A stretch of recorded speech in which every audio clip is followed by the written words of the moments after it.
Mən sizə bir dənə qayda deyim, çox vaxt almaq istəmirəm bugün. Amma məcburam bu sözləri açım, danışım. Bir qayda deyim sizin üçün.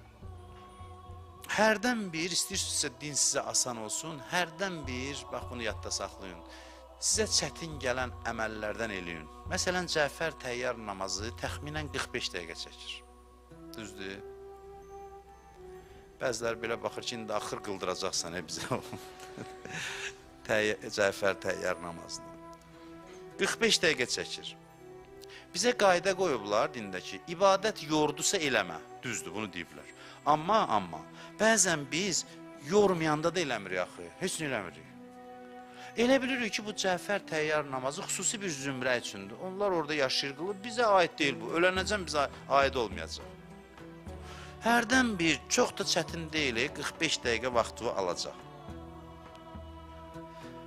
Bir müddət hərdən bir qılın, sonra görəcəksiniz ki, gündəlik namaz deyirsən, bu nədir 4 rükət? Gətir ondan birini də qılın. Ondan sonra Cəfər təyyar namazı da namaz olacaq sənin üçün su içmək kimi bir şey. Deyirlər, bəzən İmam Rıza aleyhissalam gecə namazını qılmazdı, Cəfər təyyar namazı qılardı, axır 3 rükətin qılardı. 2 rükət şəf, 1 rükət vitr namazını, gecə namazını bu şəkildə qılardı, misal üçün.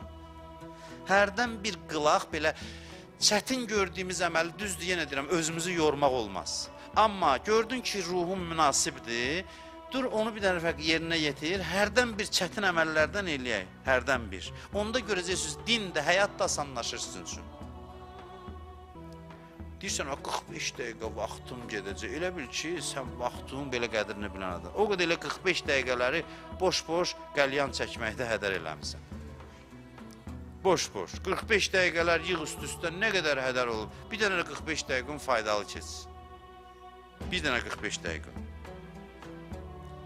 Demirəm, insan oturar da, danışar da, imamlar da deyib ki, dostlarla görüşə, halal əyləncələrə vaxt ayırın. Bu, buna ziddiyyət təşkil eləmir. O da öz yerində, bu da yox daxıb, o öz yerində qalır, bu yox daxı öz yerində.